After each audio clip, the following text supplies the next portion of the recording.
BCB নির্বাচনের আগে জেলা বিভাগ থেকে কাউন্সিলর নির্ধারণ নিয়ে বড় চ্যালেঞ্জে ক্রীড়া পরিষদ। এখনো হয়নি স্থানীয় অ্যাডহক কমিটি, দ্রুতই সমাধানের আশা। অনূর্ধ্ব 20 সাফজয়ী ফুটবল দলকে সংবর্ধনা দিল ঢাকা উত্তর সিটি কর্পোরেশন। সব সদস্যকে দেয়া হলো প্রতিশ্রুত 50,000 টাকা অর্থ পুরস্কার। এবং লা লিগায় 2 ম্যাচ পর জয় ফিরল রিয়াল মাদ্রিদ। এমবাপে ভিনিসিউসদের গোলে আলাভেসকে 2-1 গোলে হারালো লস ব্লাঙ্কোস। রাতে সেল্টা ভিগোর মুখোমুখি হবে বার্সেলোনা।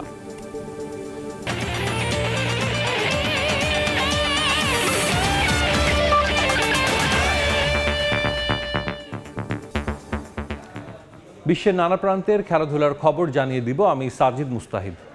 শুরুতেই বাংলাদেশ নিউজিল্যান্ড ওয়ানডে সিরিজের খবর। সিরিজ নির্ধারণী তৃতীয় ওয়ানডেতে কাল মুখোমুখি হবে দু দল। চট্টগ্রামে ম্যাচ শুরু হবে সকাল 11টায়।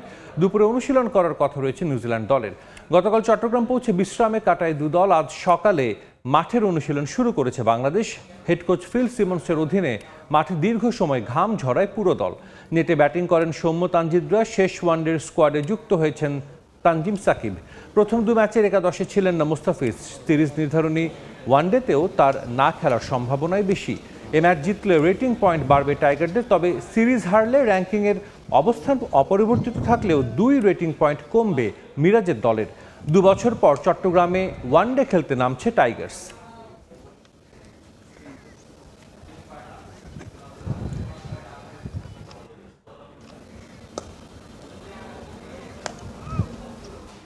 এই মুহূর্তে চট্টগ্রামে আছেন রিপোর্টার পার্থ প্রতিম বিশ্বাস। অনুশীলনের সবশেষ খবর জানতে সরাসরি যাচ্ছি তার কাছে। পার্থ, চট্টগ্রামের বীরশ্রেষ্ঠ ফ্লাইট লেফটেন্যান্ট মতিউর রহমান স্টেডিয়ামে কিন্তু আগামীকাল বাংলাদেশ এবং নিউজিল্যান্ডের মধ্যকার যে শেষ ওয়ানডে ম্যাচ সেটি কিন্তু অনুষ্ঠিত হবে এবং সেই লক্ষ্যেই কিন্তু আমরা দেখেছি গতকাল 2 দলেই কিন্তু চট্টগ্রামে এসে পৌঁছেছে এবং আজকে সকাল থেকেই কিন্তু বাংলাদেশ দল অনুশীলন শুরু করেছে এবং ঠিক সকাল 10টা থেকে কিন্তু আমরা দেখেছি বেলা 12টা পর্যন্ত তারা এই অনুশীলন করেছে। এবং বলে রাখি চট্টগ্রামে কিন্তু প্রচণ্ড খরতাপ এবং রোদের গরমের কারণে কিন্তু আসলে অতিষ্ঠ জনজীবন এবং সেই গরমেই কিন্তু প্রচণ্ড গরমকে উপেক্ষা করে আমরা দেখেছি বাংলাদেশ দল তাদের যে অনুশীলন সেই অনুশীলনটুকু তারা করেছে এবং ঠিক 1:30টা থেকে নিউজিল্যান্ড দল অনুশীলন করার কথা রয়েছে। আসলে আনকোরা দল নিয়েই প্রথম ম্যাচে বাংলাদেশকে হারিয়ে দিয়ে চমকে দিয়েছিল নিউজিল্যান্ড, তবে মিরপুরে শেরেবাংলা স্টেডিয়ামে দ্বিতীয় ওয়ানডেতে সফরকারীদের হারিয়ে সিরিজে 1-1 সমতায় ফিরেছে স্বাগতিকরা এবং আগামীকাল যে 3 ম্যাচ সিরিজের শেষ ওয়ানডেতে পরিণত হয়েছে কিন্তু অঘোষিত ফাইনালে। সেক্ষেত্রে আগামীকাল যে দলই ভালো খেলবে সেই দলই কিন্তু আসলে জয়লাভ করবে এবং অঘোষিত ফাইনালের কথা আমরা বলছিলাম। এবং চট্টগ্রামের মাঠ কিন্তু সবসময় বাংলাদেশ দলের জন্য লাকি গ্রাউন্ড হিসেবে পরিচিত। সেই কারণেই কিন্তু চট্টগ্রামের যারা দর্শকরা রয়েছেন তারা আশা করছেন আগামীকাল এই চট্টগ্রামের মাঠে সাগরিকার স্টেডিয়ামে কিন্তু বাংলাদেশ দল নিউজিল্যান্ডকে হারিয়ে সিরিজে জয়লাভ করবে, এমনটাই কিন্তু তারা প্রত্যাশা করছেন। আসলে ঢাকায় 2টি ওয়ানডেতে বাংলাদেশ দল টসে হেরে আগে বোলিং করেছিল, তাতে দল ভালো বোলিং করলেও পরে ব্যাটিং করতে গিয়ে বাংলাদেশ দলকে কিন্তু বেশ ভুগিয়েছিল এবং পরাজিত হয়েছিল। কিন্তু দ্বিতীয় ম্যাচে নাহিদ রানার যে আগুন ঝরানো বোলিংয়ে নিউজিল্যান্ডকে 200 রানের মধ্যেই আটকে রেখেছিল বাংলাদেশ।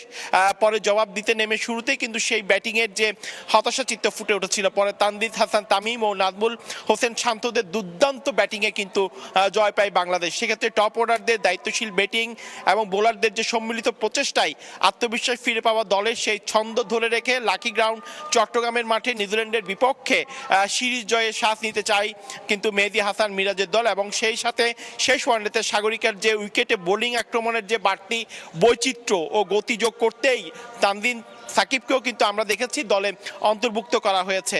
তো সেক্ষেত্রে বলা যায় চট্টগ্রামের যারা দর্শকরা রয়েছেন তারা কালকে মাঠে আসবেন এবং বাংলাদেশ দল শেষ ওয়ানডেতে কিন্তু জয়লাভ করে সিরিজে জয় পাবে, এমনটাই কিন্তু প্রত্যাশা করছেন চট্টগ্রামের যারা ক্রীড়া প্রেমী দর্শকরা রয়েছে সবাই। তো এই ছিল আমার কাছে এখনো পর্যন্ত জহুর আহমেদ সাগরিকা স্টেডিয়াম থেকে এখানকার সর্বশেষ খবর।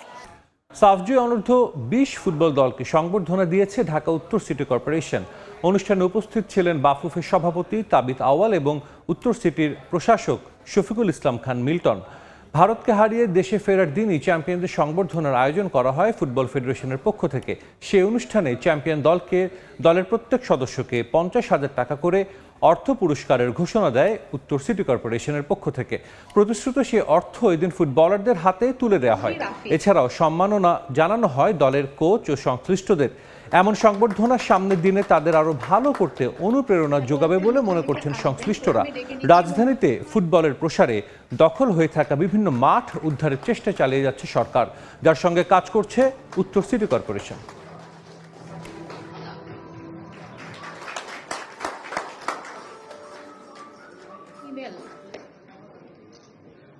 ছয়টা মাঠ এখন উল্লেখ করে দিয়েছেন উন্মুক্তভাবে খেলাধুলা করার জন্য। তো অনুরোধ করছি যে মাঠ খালি উন্মুক্ত রাখলে হবে না, মাঠে মেরামতটাও থাকতে হবে, চর্চা থাকতে হবে। সেই প্রক্রিয়াতে সেই চেষ্টায় বাংলা ফুটবল ফেডারেশন থেকে আমরা প্রস্তুত আছি আপনাদের সহযোগিতা করার জন্য। তো আমরা আপনাদের পার্টনার হিসাবে আছি এবং ভবিষ্যতে আমরা থাকতে চাই। যে অনারটা আপনারা আমাদেরকে দিয়েছেন, এই অনার এবং ইন্সপিরেশনটা আমরা নিয়ে যাব যেন এশিয়ান লেভেলে আমরা খেলতে পারি এবং এশিয়ান লেভেলে আমরা কোয়ালিফাই করতে পারি। জুনে বিসিবি নির্বাচন, কিন্তু তার আগে জেলা বিভাগ থেকে ক্রিকেট বোর্ডের কাউন্সিলর নির্ধারণ নিয়ে বড় চ্যালেঞ্জের মুখে জাতীয় ক্রীড়া পরিষদ। এখন পর্যন্ত স্থানীয় ক্রীড়া সংস্থাগুলোর অ্যাডহক কমিটি গঠিত হয়নি। তবুও দ্রুততম সময়ের মধ্যে জেলা বিভাগের নির্বাচন আয়োজনের সর্বোচ্চ চেষ্টা চলছে বলে জানান এনএসসি পরিচালক আমিনুল ইহসান। এছাড়া বিগত সময়ে যারা জেলা ক্রীড়া সংস্থাগুলোর ভোটার ছিলেন, উপস্থিত থাকলেও তারাও ভোট দিতে পারবেন। গঠনতন্ত্র মেনে নতুন কাউকেও ভোটার তালিকায় যুক্ত করা যাবে বলে জানান এই কর্মকর্তা। বিসিবি নির্বাচন এখন দেশের ক্রিকেটের অন্যতম আলোচিত বিষয়। জুনের প্রথম অথবা দ্বিতীয় সপ্তাহে বিসিবি নির্বাচন আয়োজনের কথা জানিয়েছেন অ্যাডহক কমিটির প্রধান তামিম ইকবাল। নির্বাচনের জন্য প্রস্তুতি নিচ্ছে তাদের কমিটি, কিন্তু এর আগে বড় চ্যালেঞ্জের সামনে জাতীয় ক্রীড়া পরিষদ। আমিনুল ইসলাম বুলবুলের বোর্ড ভাঙার একটা বড় কারণ ছিল বিতর্কিতভাবে জেলা বিভাগের অ্যাডহক কমিটি থেকে কাউন্সিলর নির্ধারণ। এবারের বিসিবি নির্বাচনে জেলা বিভাগ থেকে নির্বাচিত সদস্যরাই পারবেন কাউন্সিলর হতে। তবে এখনও স্থানীয় ক্রীড়া সংস্থাগুলোর নতুন অ্যাডহক কমিটি গঠিত হয়নি। তাদেরকেও নির্বাচন দেওয়ার জন্য দিতে হবে 3 মাস সময়, কিন্তু বিসিবি নির্বাচনের বাকি মাত্র 1.5 মাসের মতো। এত অল্প সময়ে ক্রীড়া সংস্থাগুলোর নির্বাচন আয়োজন করা কঠিনই হবে। একটু চ্যালেঞ্জ। আমরা চেষ্টা করছি যত দ্রুত সম্ভব সেই কমিটিগুলো করে দেওয়া যাবে, তারা যাতে জেলা এবং বিভাগীয় পর্যায়ের কাউন্সিলরগুলো রেডি করতে পারেন। প্রক্রিয়া চলছে এটা। আমরা আশা করছি আগামী 1-2 সপ্তাহের মধ্যে এটা কমপ্লিট করে ফেলতে পারবো। ক্রীড়া সংস্থাগুলোর নির্বাচনের ভোটার তালিকায় কারা থাকবেন সেটা নিয়েও চ্যালেঞ্জের মুখে পড়তে হবে স্থানীয় ক্রীড়া সংস্থাগুলোকে। বিগত সময়ের ভোটারদের অনেকেই এখন লাপাত্তা। তাহলে প্রশ্ন, কোন প্রক্রিয়ায় নির্ধারণ করা হবে ভোটার? নতুন কাউকে বা কিভাবে যুক্ত করা হবে? যারা নেই তো নেই, যারা আছেন তারাও তো গত 1-1.5 বছর ধরে 2 বছর ধরে বিভিন্ন খেলাধুলার সাথে জড়িত আছেন। তো আপনারা জানেন যে খেলাধুলার সাথে জড়িত ব্যক্তিত্বগণই এই কাউন্সিলর হিসেবে আসেন। তো 1-1.5 বছর ধরে যারা আছেন তারা তো আছেন, তাদের মধ্যে থেকে কাউন্সিলর হবে। যারা এখন কাজ করছেন না তাদেরকে তো ধরে এনে আর কাউন্সিলর বানানো যাবে না, নতুন করেও হতে পারে। যদি কাউন্সিলর করার জন্য নীতিমালাতে যে ক্রাইটেরিয়াগুলো আছে ওই ক্রাইটেরিয়াগুলো অনুসরণ করেই কাউন্সিলর করা হবে। ওই কাউন্সিলররা ভোটার হবেন এবং ভোট দেবেন। এদিকে বিসিবিতে গঠিত অ্যাডহক কমিটির বৈধতা নিয়ে আইসিসিতে নালিশ জানিয়েছিলেন সাবেক সভাপতি আমিনুল ইসলাম বুলবুল। তবে এখন পর্যন্ত কোনো নেতিবাচক খবর না আসায় বিসিবির ওপর নিষেধাজ্ঞা আসা নিয়ে চিন্তামুক্ত এনএসসি। আইসিসি হয়তো যদি কোনো লঙ্ঘনের বিষয় থাকতো আইসিসি জানাতো এটা। আমরা এই ধরনের কোনো আশঙ্কা নেই এখন। তামিম হোসেন, সময় সংবাদ, ঢাকা। ব্যক্তিগত ক্ষোভ মেটাতে আর পূর্ববর্তী বোর্ডের মানহানি করতে সাজানো হয় পূর্বাঞ্চলে মাটি চুরির নাটক। তাই নতুন করে ঘটনায় তদন্ত করতে যাচ্ছে বিসিবির অ্যাডহক কমিটি, জানিয়েছেন গ্রাউন্ডস কমিটির চেয়ারম্যান রফিকুল ইসলাম বাবু। আসলেই মাটির ঘাটতি ছিল কিনা কিংবা কারা দায়ী সে বিষয়ের সত্যতা উঠে আসবে, এই তদন্তে উঠে আসবে বলে প্রত্যাশা তার। 38 একরে গড়ে তোলা হবে এশিয়ার অন্যতম বড় স্টেডিয়াম। এমন স্বপ্ন বাস্তবতায় রূপ নেয়নি, বরং বোর্ডে একের পর এক রথ বদলে ঝুলে গেছে ভবিষ্যৎ। মাঝে মাটি চুরির ইস্যুতে আলোচনায় আসে পূর্বাঞ্চলের এই ভেন্যু। 20,000 ঘনফুট মাটি ক্রয় করা হলেও পাওয়া গেছে 7,500 ঘনফুট।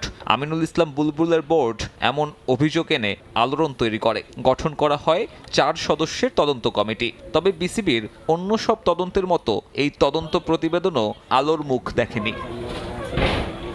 মাটি চুরির ইস্যু তাই এতদিনে মাটি চাপা পড়ে গেছে। ক্রীড়া পরিষদের গঠন করা অ্যাডহক কমিটির দাবি, এমন অভিযোগ রীতিমতো হাস্যকর। বাস্তবে মাটির ঘাটতি কতটুকু ছিল তা বের করতে গঠন করা হবে নতুন তদন্ত কমিটি।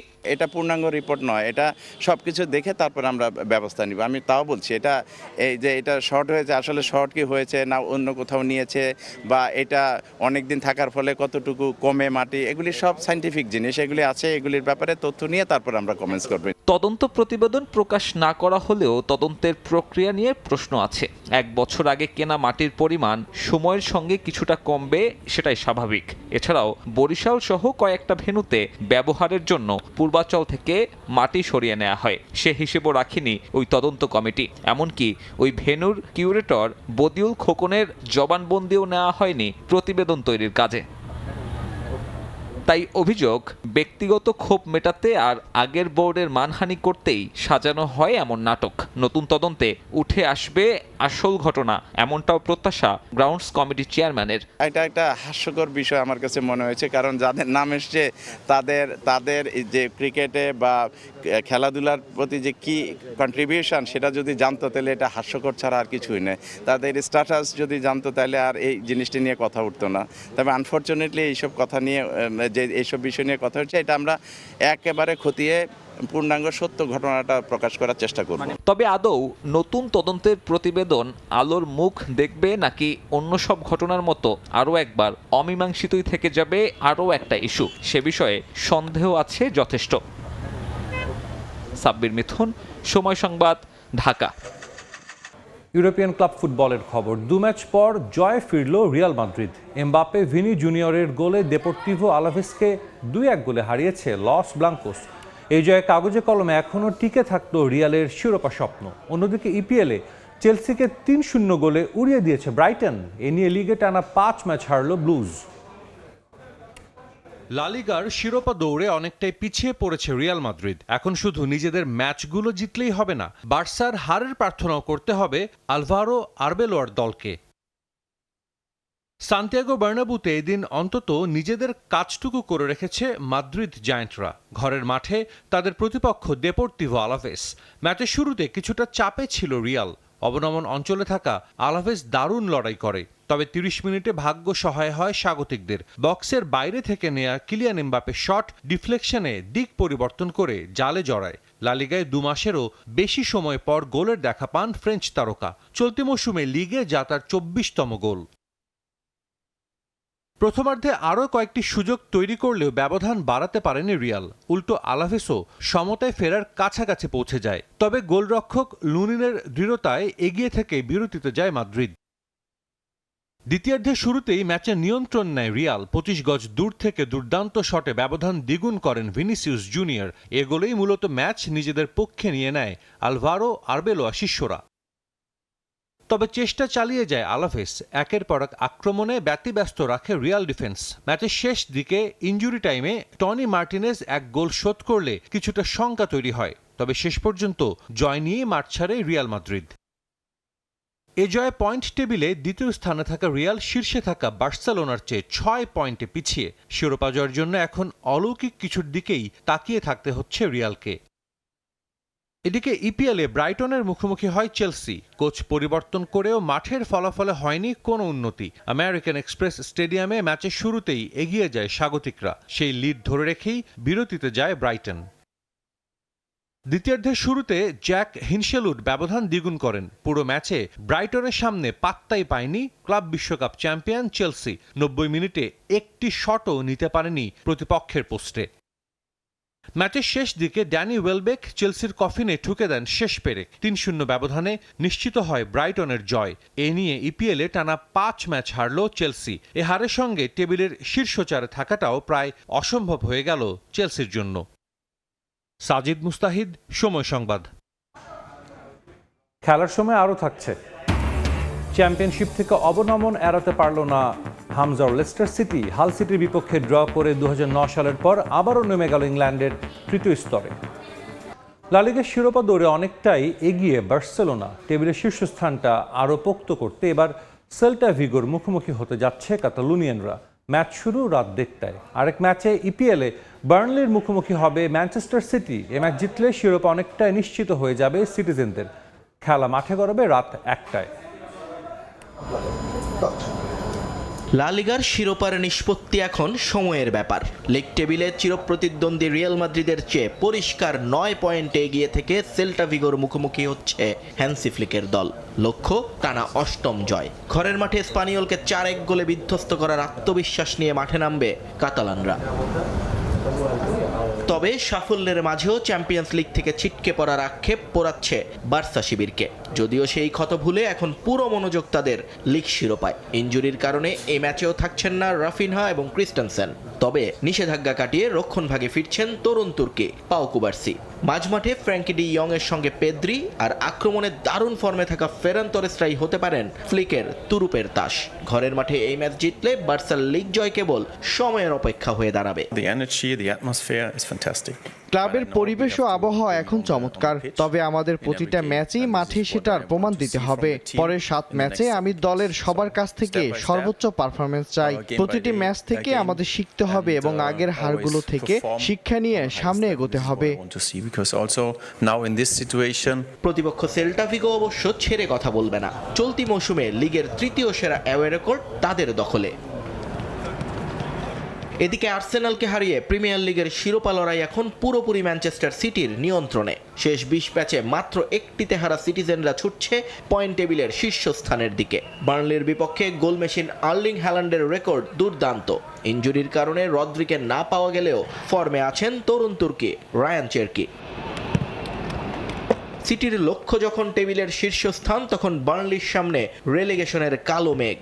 ওয়েস্ট হ্যাম যদি পয়েন্ট পায় আর সিটি যদি জিতে যায়, তবে নিশ্চিত হয়ে যাবে বার্নলির অবনমন। চাপ সেটা গত সিজনে ছিল।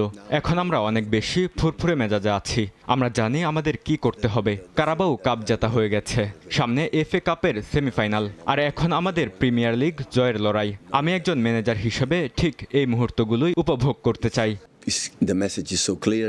পরিসংখ্যান বলছে বার্নলির বিপক্ষে শেষ 15 বারের দেখায় 14 বারই জিতেছে ম্যানচেস্টার সিটি। নিয়ন মোহাইমেন, সময় সংবাদ। MLS-এর খবর, পয়েন্ট টেবিলের শীর্ষে থাকা ন্যাশভিলের সঙ্গে ব্যবধান কমাতে কাল ভোরে মাঠে নামছে মেসির ইন্টার মায়ামি। এবার তাদের প্রতিপক্ষ রিয়াল সল্টলেক। ম্যাচটি মাঠে গড়াবে কাল ভোর 7:30টায়। নিজেদের নতুন মাঠ ন্যু স্টেডিয়ামে টানা 2 ম্যাচ ড্রয়ের পর দায়িত্ব ছেড়ে দেন হাভিয়ার মাসচেরানো। নতুন দায়িত্ব নিয়ে দলকে জয় ফিরিয়েছেন গিলেরমো হয়োস। কলোরাডোর বিপক্ষে জোড়া গোল করেন লিওনেল মেসি। এবার তাদের প্রতিপক্ষ ওয়েস্টার্ন কনফারেন্সের দল রিয়াল সল্টলেক। পয়েন্ট টেবিলের 5ম স্থানে আছে তারা। অ্যাওয়ে ম্যাচ হওয়ায় সতর্ক হয়ে মাঠে নামতে হবে মায়ামিকে। তবে দলে আছেন লিওনেল মেসি। লিগে এখন পর্যন্ত 7 ম্যাচে সমান 7 গোল করেছেন এই আর্জেন্টাইন তারকা। সল্টলেকের বিপক্ষেও মেসির কাছে গোলের প্রত্যাশা থাকবে ইন্টার মায়ামি। এ ম্যাচ জিতলে ইস্টার্ন কনফারেন্সের শীর্ষে থাকা ন্যাশভিলের সঙ্গে পয়েন্ট ব্যবধান কমবে দ্য হেরন্সের।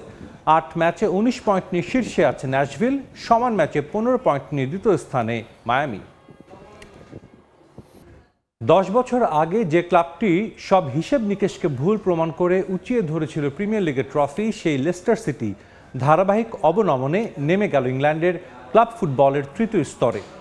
ঘরের মাঠ হাল সিটির মুখোমুখি হয় লেস্টার সিটি। ফক্সেসদের জন্য ম্যাচটি ছিল চ্যাম্পিয়নশিপে টিকে থাকার লড়াই।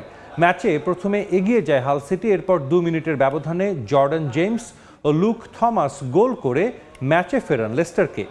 তবে দ্বিতীয়ার্ধে ওলি ম্যাকবার্নির গোল ম্যাচের মোড় ঘুরিয়ে দেয়।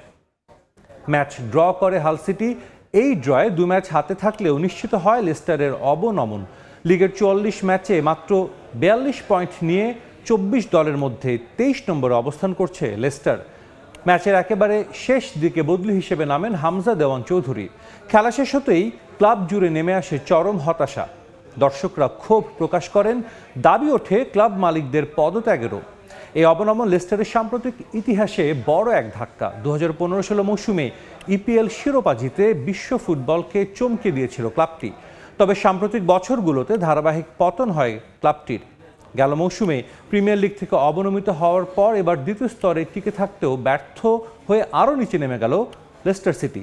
2009 সালের পর এবারই প্রথম তারা খেলবে ইংল্যান্ডের ক্লাব ফুটবলের তৃতীয় স্তরে। 2026 বিশ্বকাপে ব্রাজিলের হেক্সা শিরোপা জয়ের উপযুক্ত সময় বলে মনে করেন দেশটির 2002 বিশ্বকাপ জয়ী অধিনায়ক কাফু। ব্রাজিল কোচ কার্লো অ্যাঞ্চেলোত্তির ওপর আস্থা রাখছেন সেলেসাও কিংবদন্তি। তবে বিশ্বকাপের আগে ইতালিয়ান কোচকে রক্ষণে আরও বেশি মনোযোগী হওয়ার পরামর্শ দিয়েছেন কাফু।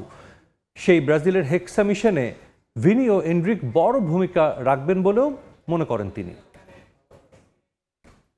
2002 সালে ইয়োকোহামায় জার্মানিকে 2-0 গোলে হারিয়ে পঞ্চম বিশ্বকাপের শিরোপা জিতেছিল ব্রাজিল। সেই বিশ্বকাপে সেলেসাওদের অধিনায়ক ছিলেন কাফু। এর আগে 1994 বিশ্বকাপেও ব্রাজিল দলের অন্যতম সদস্য ছিলেন তিনি। সেই প্রজন্মের পর আর বিশ্বকাপ জিততে পারেনি লাতিন পরাশক্তিরা।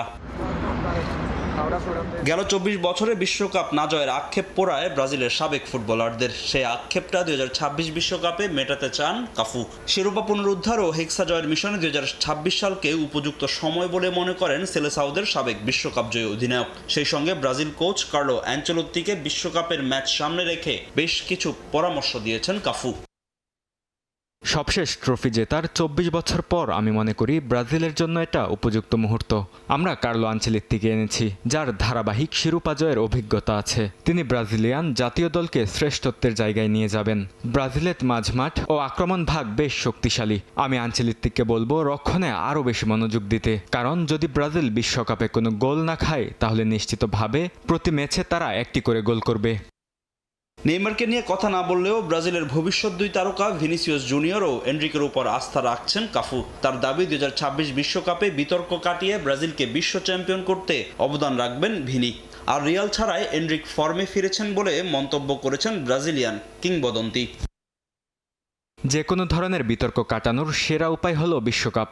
ওই 8 ম্যাচে ভিনিসিয়াস জুনিয়রের সুযোগ আছে পুরো বিশ্বকে তার যোগ্যতা দেখানোর এবং সে ফুটবলে কি করতে পারে সেটা প্রমাণ করার। আর আমি মনে করি এটা এনরিকের জন্য ভালো সময়। রিয়াল মাদ্রিদে অনেক বেশি তারকা, তাদের মধ্যে একজন তরুণ খেলোয়াড়ের গুরুত্বপূর্ণ হয়ে ওঠা কঠিন। সে অল্প বয়সী খেলোয়াড় যে ব্রাজিলের জন্য অনেক অবদান রাখতে পারে। আমি নিশ্চিত আনচেলত্তি তাকে ইতিবাচকভাবে দেখবে।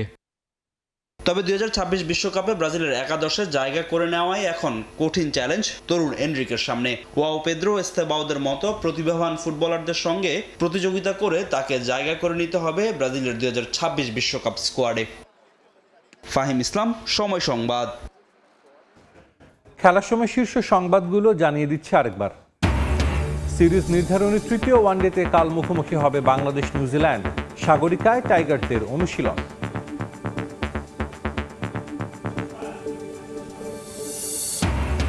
অনূর্ধ্ব 20 সাফ জয়ী ফুটবল দলকে সংবর্ধনা দিল ঢাকা উত্তর সিটি কর্পোরেশন। সব সদস্যকে দেয়া হলো প্রতিশ্রুত 50,000 টাকা অর্থ পুরস্কার।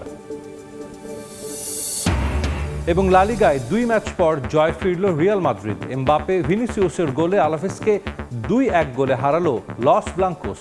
রাতে সেল্টা ভিগোর মুখোমুখি হবে বার্সেলোনা।